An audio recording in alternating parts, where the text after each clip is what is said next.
Life has a way of surprising you just when you don't expect it. I'm Ella, and I work as an economist. If you had asked me a few years ago, I would have told you that everything was perfect. A loving husband named Mark, a sweet daughter named Lily, and a comfortable home that belonged to us. But let's not jump ahead. Let me take you back to the beginning, to the days filled with dreams and plans for what lay ahead. It was a calm Sunday afternoon, the kind where the sun lazily peeks through the curtains, and the aroma of fresh bread from Mark's bakery wafts through the air. Mark was in the kitchen, his hands covered in flour, a focused expression on his face that always brought a smile to mine. "Hey, Ella, can you grab the vanilla extract? It's on the top shelf," Mark called out, still engrossed in his mixing bowl. I went to the pantry, reaching for the small bottle. "You could make things easier to reach for me. I teased, handing him the extract. Mark grinned, wiping his hands on his apron. "Where's the fun in that? I like it when you have to stretch," he said. I playfully rolled my eyes. "You're impossible, you know that." "That's why you married me," he quipped, turning back to his dough. Lily, our 6-year-old, lay sprawled on the living room floor, surrounded by her coloring books. She hummed a tune, completely absorbed in her artwork. "Mommy, look. I'm drawing a picture of our family," she exclaimed, waving me over. "That's fantastic, Lily." Turning to the bakery, I asked Mark, "Have you thought about our conversation on expanding?" My tone was a bit unsure. Mark's expression shifted, a frown appearing on his forehead. "Ella, we've discussed this. The bakery is doing well as it is. Why complicate things? But we could achieve so much more for Lily's future and maybe even get that dream house," I persisted. Mark sighed, running a hand through his hair. "I don't know, Ella. I like the bakery the way it is, small, manageable. I don't want the hassle of a larger place." I felt a hint of frustration but chose not to push it. Okay. I just think we should aim higher, that's all." Mark shrugged, a touch of irritation in his voice. "Maybe. Let's just enjoy today, okay? No more talk about expanding." I nodded, not wanting to spoil the day. "Sure, Mark. Let's savor our Sunday." As the day came to an end, a sense of unease lingered. Mark and I had always been a team, dreaming and planning together. But lately, it felt like we were on different pages, especially concerning ambition and our future. As days passed and turned into weeks, the light-hearted banter between Mark and me lost its spark. The bakery, once a symbol of our shared dreams, became a stagnant reminder of what could have been. I was focused on climbing the corporate ladder, while Mark seemed content with the status quo. The first signs of trouble emerged. One evening, I returned home from a taxing day at work, my mind filled with numbers and projections. Mark lounged in the living room, scrolling through his phone. The bakery had closed early, and he hadn't bothered to pick up Lily from school. My mother had stepped in, as she often did these days. "Mark, you were supposed to pick up Lily today." "I had a meeting, and I couldn't make it," I said, trying to keep my voice steady. Mark didn't look up. "Oh, was that today? I forgot. Sorry." "Forgot, Mark. This is becoming a habit. You need to step up," I expressed, frustration seeping into my tone. Mark finally looked up, annoyance flashing in his eyes. I said, "I'm sorry, Ella." "What more do you want? I'm not the only parent here that's strong." Taking a deep breath, I tried to control my temper. "It's not just about picking up Lily, Mark. It's about us, about our future. Don't you think we should be doing more for her, for us?" Mark shrugged, an indifferent expression on his face. "We're doing fine, Ella. Why are you always pushing for more? Can't you just be happy with what we have?" Sitting down, I felt a mix of anger and sadness. "I am happy, Mark, but I also want more for our daughter, for our family. Is that so wrong?" Mark abruptly stood up, the chair scraping against the floor. "You know what, Ella? I'm tired of this. Every day, the same lecture about wanting more. I'm going to my mom's." With that, he grabbed his keys and left, leaving me alone with my thoughts and a growing sense of dread. This wasn't the first time he had sought refuge with his mother, Susan, during our disagreements. It was becoming his default response, and I was left questioning my place in this marriage. The next day, Susan called, and her tone was far from friendly. Ella, what's this I hear about you and Mark fighting again? You're pushing him too hard. He's happy with his bakery. Why can't you be? Susan's voice was sharp and accusatory.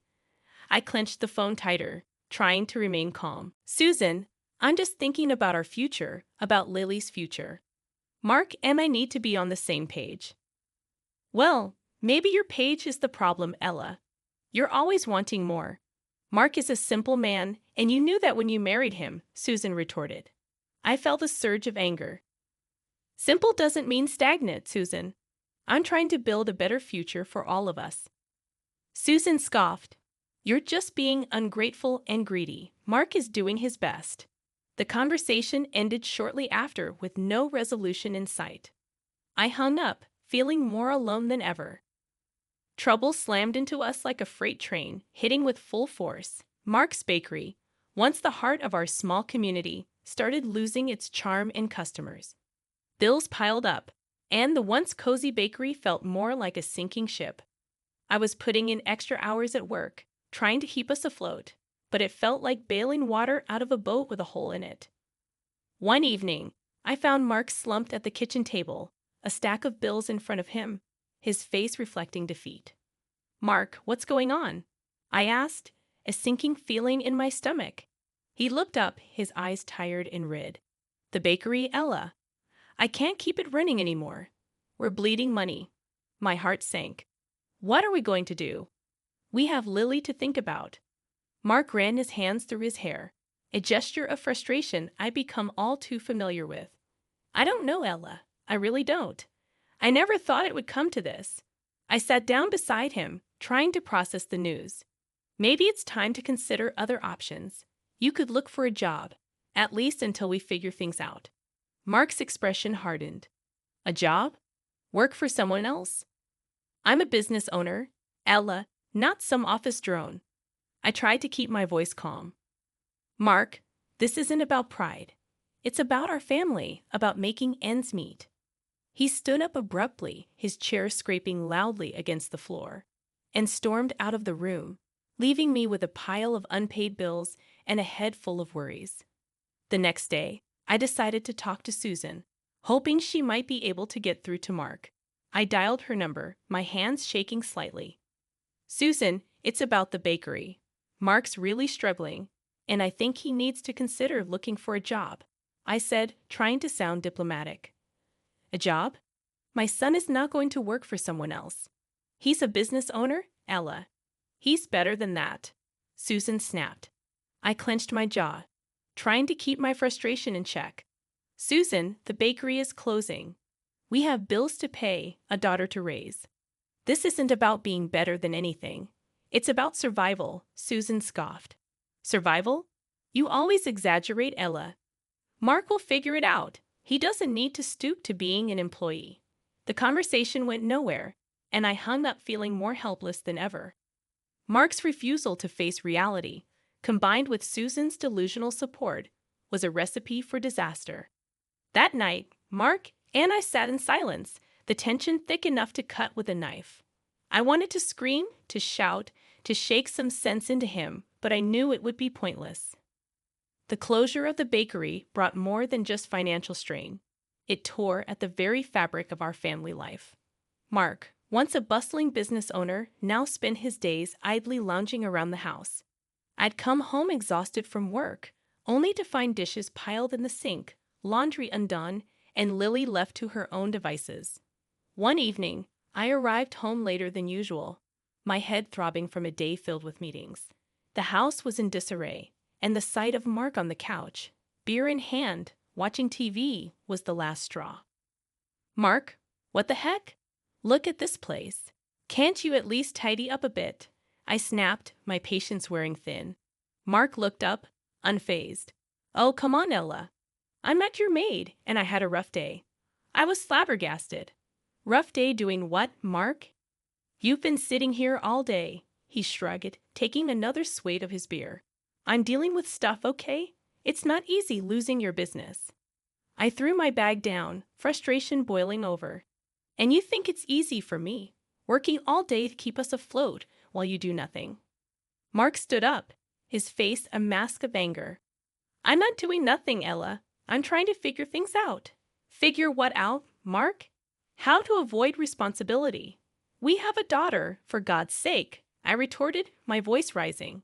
He shot back. Don't you think I know that? I don't need you nagging me every day. The argument escalated with harsh words and accusations flying back and forth. Lily, hearing the commotion, came into the room, her eyes wide and scared.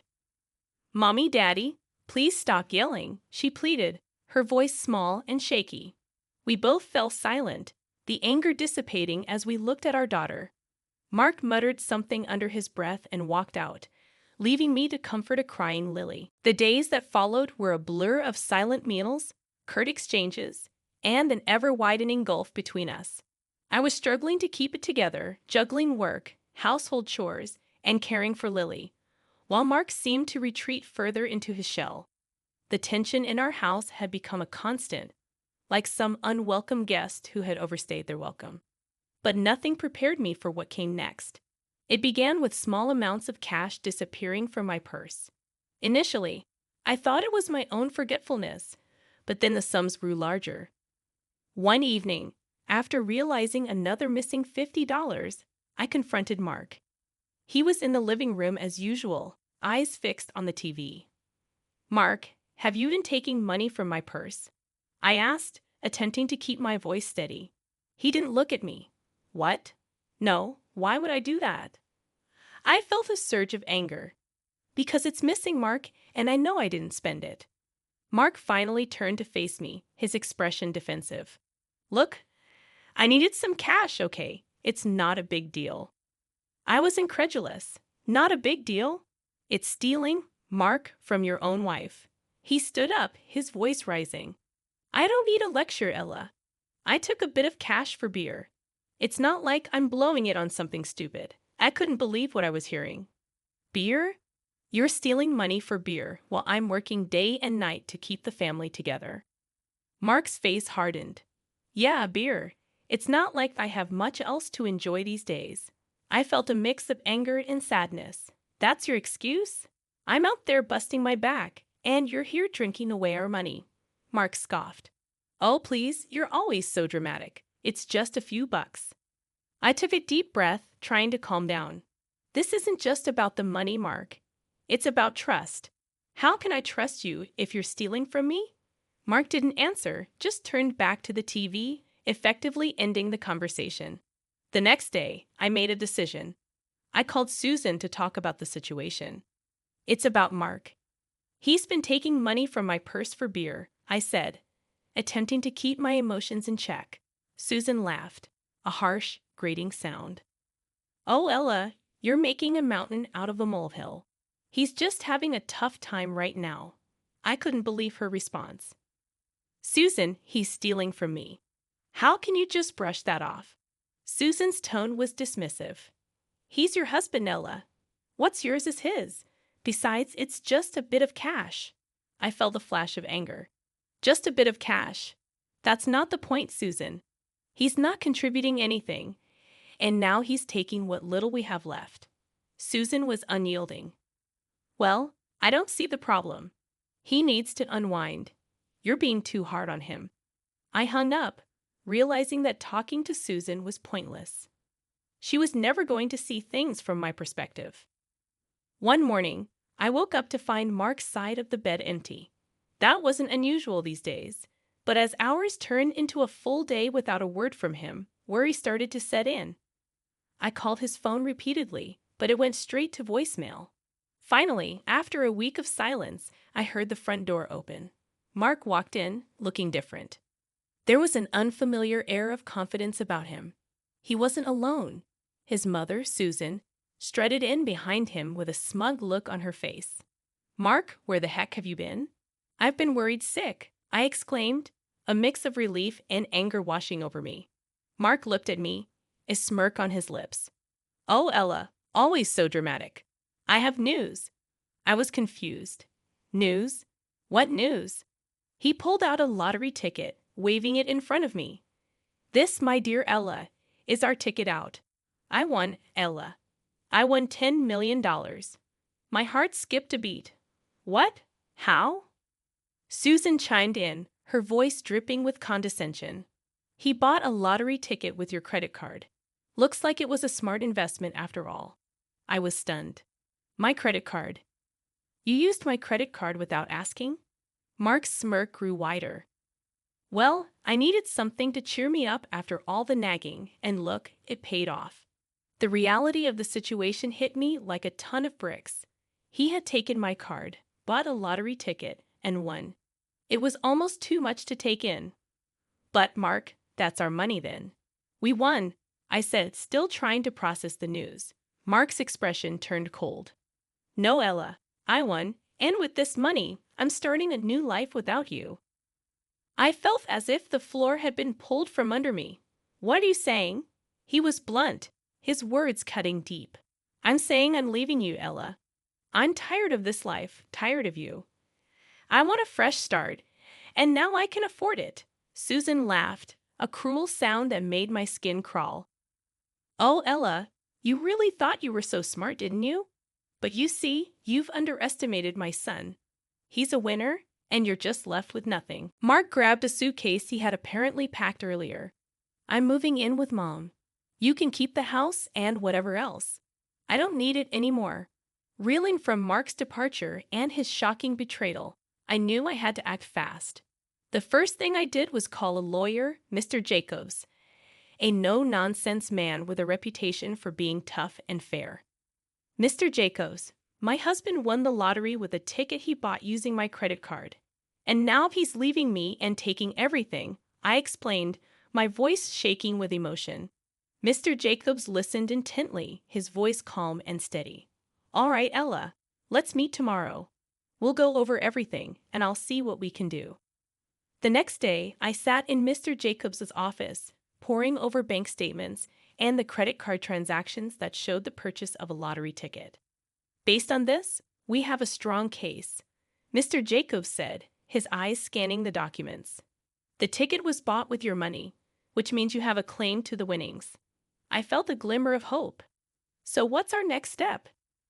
We file for a court injunction to freeze the lottery winnings until this is sorted out legally. Then we prepare for a court battle, he replied, his tone determined. The court day arrived faster than I had anticipated. Mark and Susan were there, smug looks on their faces as if they had already won. My heart was pounding as I took my seat, Mr. Jacobs beside me. The judge, a stern-looking woman, called the court to order. Mr. Jacobs presented our case with clear, concise arguments, emphasizing the transaction and my contribution to our family's finances. Mark's lawyer tried to argue that the ticket was a separate entity from our marital assets, but Mr. Jacobs countered effectively, showcasing the joint nature of our finances and Mark's lack of contribution. Then it was time for Mark to take the stand. His lawyer asked, Mr. Johnson, did you use your wife's credit card to purchase the lottery ticket? Mark replied with a hint of arrogance in his voice. Yes, but it was just a stroke of luck. It has nothing to do with her. And what were your intentions with the winnings? His lawyer continued. Mark glanced at me before answering, to start a new life. I was tired of being underappreciated and belittled. I felt a surge of anger, but remained silent. It was my turn to testify. Mr. Jacobs asked me, Mrs. Johnson, can you tell the court about your financial contributions to your household? I took a deep breath. I've been the primary breadwinner for the past few years. I paid the bills, took care of our daughter, and even supported Mark's mother financially. The judge listened intently, occasionally jotting down notes. After both sides presented their cases, she called for a recess before making her decision. The burden was excruciating. When summoned back in, the judge scrutinized both of us before announcing her decision. Considering the evidence and the circumstances, I rule that the lottery winnings are a joint marital asset. Therefore, I award 3/4 of the winnings to Mrs. Johnson and 1/4 to Mr. Johnson. Mark's face displayed shock, and Susan's smugness vanished. I released a breath I hadn't realized I'd been holding. It was more than a legal triumph. It was justice. Life post-courtroom drama felt like stepping onto a new path, one brimming with possibilities and fresh challenges. My focus was on Lily, and with the hard-fought winnings, we secured a stable future. Meanwhile, rumors circulated that Mark and Susan had squandered their share on frivolous pursuits and were now left with nothing. One day, while running errands, I crossed paths with Mark. He was a mere shadow of his former self, unkempt, disheveled clothes, and an aura of defeat surrounding him. "Ella, look at what you've done to me. I'm broke and dead, and they're taking the house," he blurted out, his voice tinged with desperation. I looked at him, feeling no sympathy. "Mark, you did this to yourself. You and your mother couldn't handle the money, and now you're paying the price." He scowled, bitterness seeping through his words. "So you're just going to gloat, see me suffer?" I shook my head, my resolve unwavering. "I'm not gloating, Mark. I'm just living my life. You made your choices, and I made mine." He attempted to interject, but I cut him off. "You know, Mark, you and your mother never forgave me for claiming what was rightfully mine. You spent your share without a thought for the future. That's on you." Mark's face contorted with anger, but there was a hint of regret in his eyes. "You could have shared more. You could have." I interrupted him. "I could have what, Mark? Rescued you after you betrayed me? After you and your mother ridiculed me? No, I've moved on." He stood there defeated as I walked away. In that moment, I realized how far I had come. I had faced betrayal and heartache, but I hadn't let it break me. Instead, I built a better life for Lily and me, a life founded on hard work and prudent choices.